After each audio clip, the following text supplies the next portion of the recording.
raise, touchdown raise, and swinging it through. Now, a lot of people do horizontal raises, which is just a laid back 540, tornado kick. Not really a raise. A raise is an aerial gumby, therefore it's an aerial. If you want to do a true, real raise, do it inverted. Now you can do it touchdown, you can do it regular, non-touchdown, just aerial raise.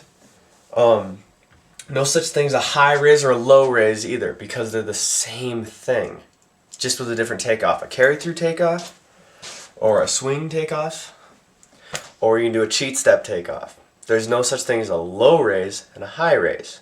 It's just one's fast and low, the other's really high. Same thing, same move, completely same move. So, don't worry about doing one or the other, just pick a raise and do it. So, to do the raise, practice your gummies. That's a big part of your raise. Practice your gummies, because then you'll get the feel of it. If you look at people who have the most godly raises ever, Crazy Asian being one of them, yeah, he practices his gummies. I'm sure he did back when, but yeah, that's a raise. So, when you're doing your raise, okay, what you want to do. If you're going to take off like a cheat takeoff, which is how I take off, for either both touchdown and regular, touchdown and regular are the same thing. You'll have the same effect, same swing, everything. It should feel like the exact same. It's all about your hips and where you're positioning your body for swinging it through. So, for the raise, you can practice it like a laid-back tornado just to get the feel of it, but it's not a raise. Don't worry about that being your real raise, because it's not a real raise. It's just a horizontal tornado kick with no kick and a straight left leg. So, what you do is you're going to go into it like your cheat takeoff. Now, the thing people do with the raise is they jump around the side. You don't want to jump around the side. You want to jump over the top to get your inverted raise. Much easier to swing through. So what you want to do is you're going to start. My target is the camera when I'm doing this trick.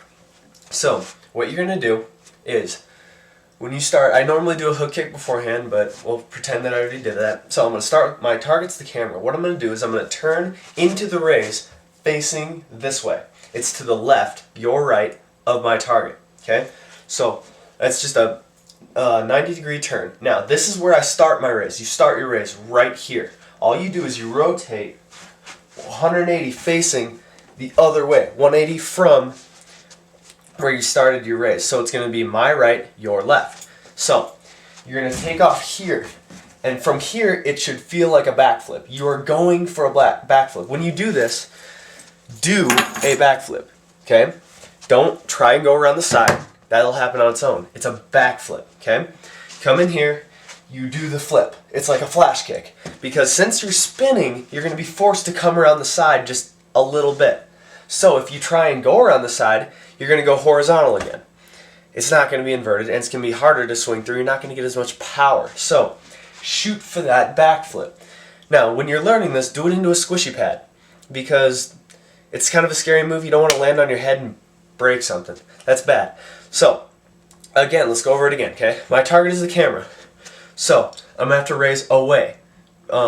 If you're a left side spinner, which I am, you're going to go to the left side. Your raise is going to travel to the left of your target. If you're right side, it's going to travel to the right side of your target, okay? So, you start your raise here, you turn into it and lift your leg. Now, while you're spinning facing this way, you lift your leg, okay? You start the lift here, okay? It's hard to see because of how the camera is, but you lift as you spin. You lift as you spin. You go into the flip from here. So, once you're here, you should be getting ready and taking off. You hit the back flip from there. Straighten your left leg. It's hard to do, but you really should try. I try. It doesn't work, but I try, and it's a lot easier when you try to straighten your left leg, because then you're going to come down ready to go. Because your leg's going to be straight. Don't lock your knee, because then you'll hyperextend and break something. It's bad. So, get your leg straight, but leave it bent, okay? When you land, cushion your landing with your leg so that you don't break your knee. So, when you come out of your raise, what you need to do, another important thing about the raise is the set. People don't understand that you need to set your raise, just like every other flip. Not low and fast. Set your raise. If you're doing a touchdown raise, yes, low and fast. But if you're doing a high raise, like a non-touchdown raise, set. When you take off, you need to take off standing straight up. Because all that momentum you have is going to whip you over fast enough as it is. You really got to pull with that left leg, and if you do that right, you're going to have a fast race.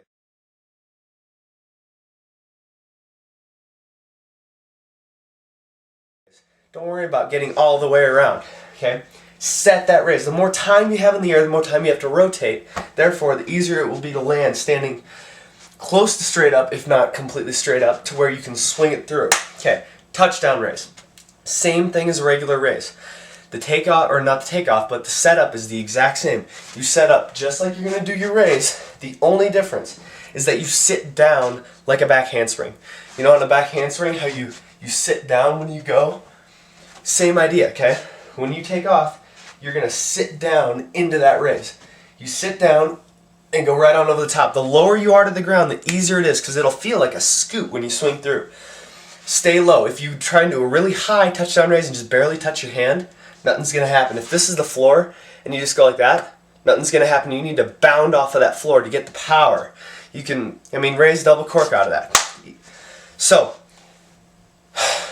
that's the touchdown. Touchdown isn't very difficult. If you're left side spinner, it's going to be your left hand. Right side spinner, right hand, okay? It'll be the direction you're spinning. That's the hand you put down, okay? So, now swinging it through. Either way, whether you do a touchdown raise or a raise, a regular raise, you're still going to be standing up out of it. If you do your touchdown raise, once you bound off it, just like a back handspring, you push off of it, and you land standing straight up. It's just a different way to get into it personally. I just think it's stylish. There's no difference. You can do both of them. No difference.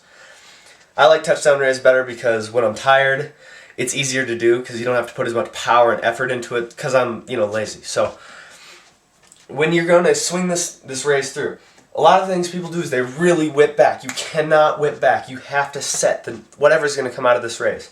Whether it's a corkscrew, a gainer full, or it's just a straight up gainer, whether you're just going to set down and do a pop flip or a pop full or a pop corkscrew, whatever you're going to do, you have to set. So don't just whip it right back out of that raise. When you go, come up, go. Or just come up into it. Whatever you're going to do, make sure you set the trick after the raise. Also, a raise is a good power move, but it's bad individually. My advice to you, don't just do a raise on your own, okay? But that is a raise and how to swing it through. Yeah, can't think of anything else. So.